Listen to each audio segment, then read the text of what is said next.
Sara left the trees, crossed the path, and halted by the thicket separating the track from the riverbed. I wondered if I should follow, but I didn't want to disturb her genius thinking, so I decided to stay where I was. She peered out over the riverbed, and I couldn't believe it when she gestured for me to join her. I hurried over to her, trying to keep as quiet as I could. I had learned to sneak up on people at the Queen's Champion camp, and my did the training finally come to some use. She pointed at the riverbed, and I stretched to peer out over the thicket. I could see two people sitting by the river. One was dressed in black, with a sword lying next to her, and the other one was... I stared at her. Was it an elf? I had never seen an elf before, but no one else had pointy ears, from what I'd heard. Did Sara know them? I glanced at her, but she was so deep in her great scheme that she didn't notice me. Maybe they were part of her secret army. But no, I guess it didn't make sense that we would need to sneak up on them if they were.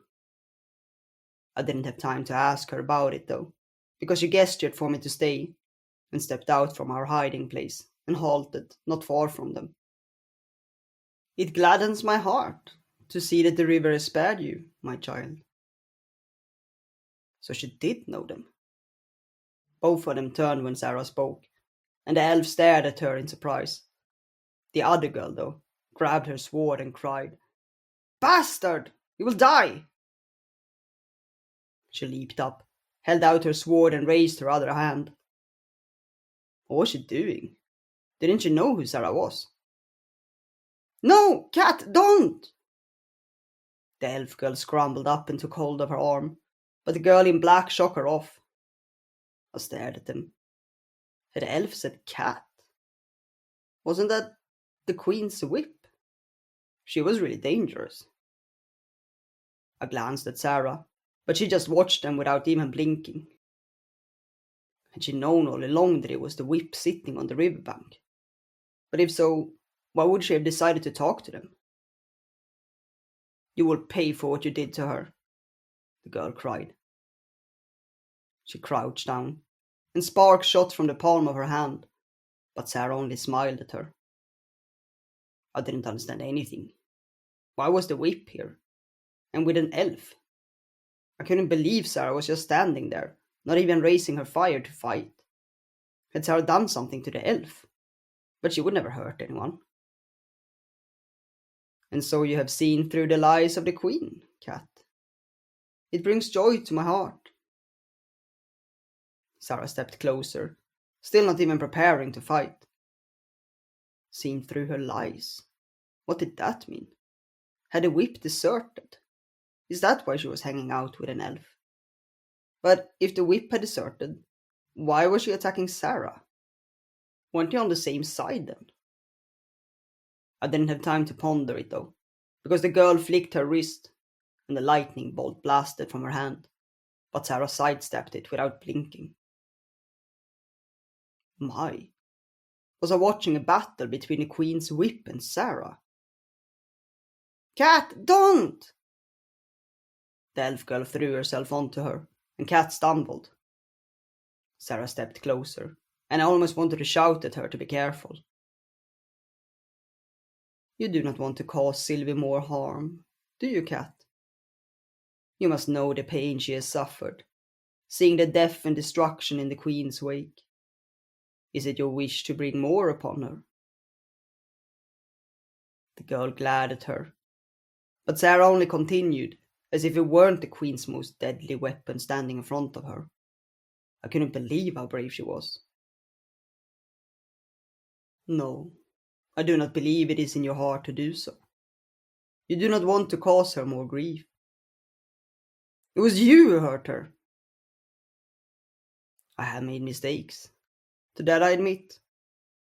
You know just as well as I that the road of the Queen is laden with thorns, heedless of what side you walk on. It is easy to misstep and cause pain. But is it then not even more worthwhile to refrain from it when you're given the choice?" "You're a traitor," Cat hissed. We have nothing in common. Am I truly, Cat? Who regards me as a traitor?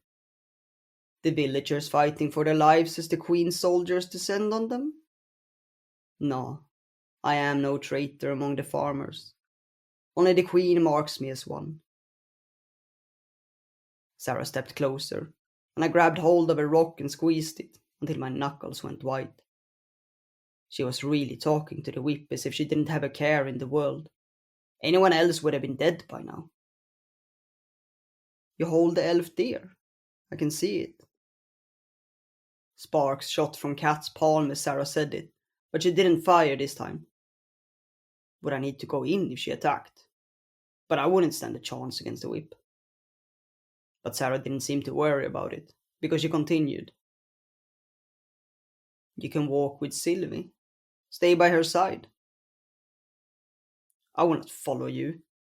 Cat spat on the ground. I know you're clever, Cat. You would not have survived had you not been.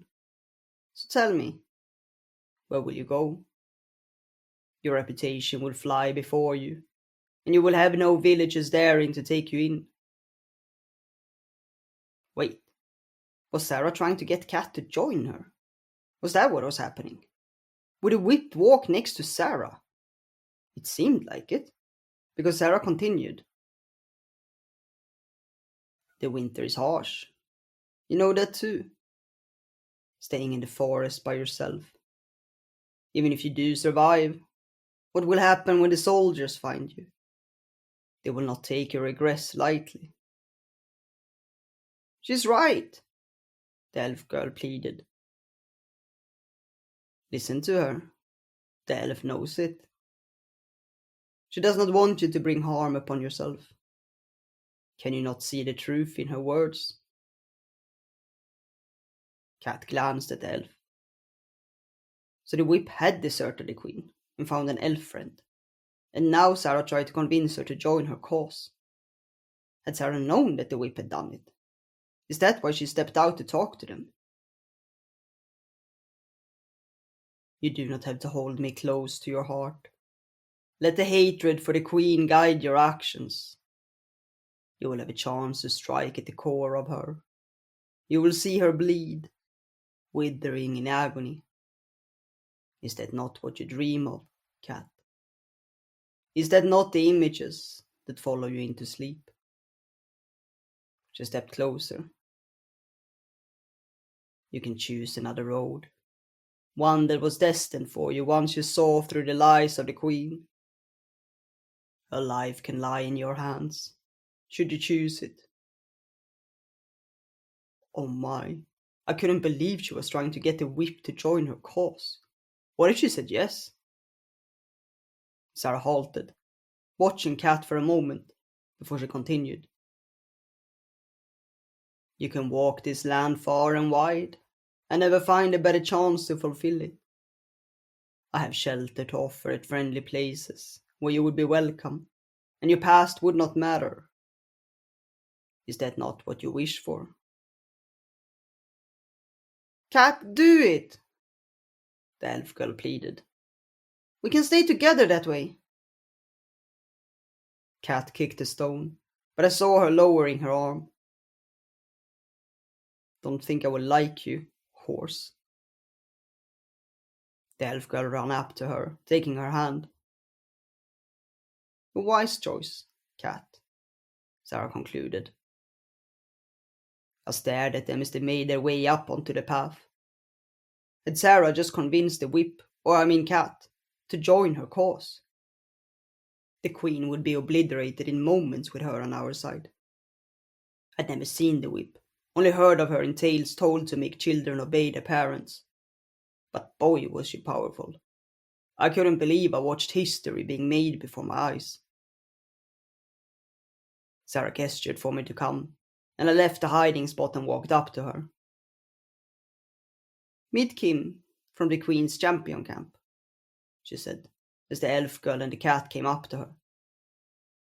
Just like you, she has broken free from the chains of the Queen. Cat glared at me and looked away, but the elf girl smiled as she saw me. I tried to smile back, but her eyes were so sad I almost stepped back. We should be on our way, Sara said. We have a long journey ahead of us. She continued down the path, and the elf girl took Cat's hand and followed. So it would be 3 of us following Sara now.